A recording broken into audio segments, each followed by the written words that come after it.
We need to talk about my experience at Collecticon this weekend because there was a lot of stuff that happened that you need to know about. This was the first time that I went to a Collecticon and I wasn't buying stuff, I was only selling things, and it was actually very difficult to move some of the cards that I wanted to move. I would say that 50% of the vendors weren't buying at all, and then a lot of the other vendors that were there were not trying to pay very high because the market is too pumped.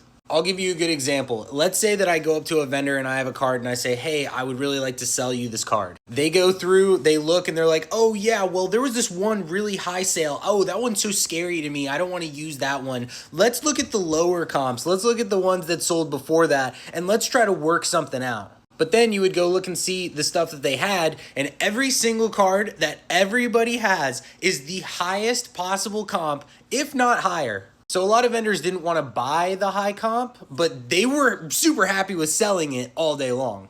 With that being said, this was one of the shows that I went to where I actually had a really good experience dealing with people, because if there were some people that weren't buying stuff or they didn't want to pay like at a certain percentage or whatever, I felt like it was a much different vibe. Like, it didn't really seem to me as if it was the same type of vibes over the past couple months. And I don't know if it's just because everyone is up a ton or people are just starting to become more like respectful, or I don't know. Like, it also could have had to do with the fact that, and this is something else that I was going to talk about in this video anyway, which was that the attendance at Collecticon was the lowest that I've seen it in a very long time. So maybe when people were showing up to their table, they felt a little bit better about having conversations and whatever.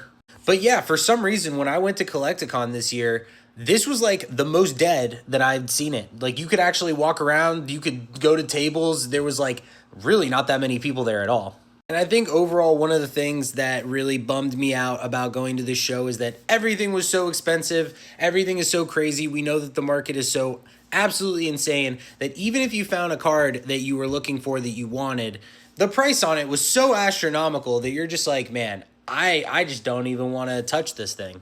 And the last thing that I'll say is there were a bunch of vendors that were there that were offering very, very low percentages when you were trying to sell them things. But if you just walk around, you'll find some people that will pay way higher. You have to think that everyone and the way that they invest and flip and like all that kind of stuff, they all do it different. And so you might walk up to a table and they might offer you nothing for your stuff. And then you go to another table and then somebody else might be looking for what you want or what you have and whatnot. So it could be anything like that. You just kind of have to go around to different tables and just see what other people are willing to pay for stuff, and don't take the first offer that you're given.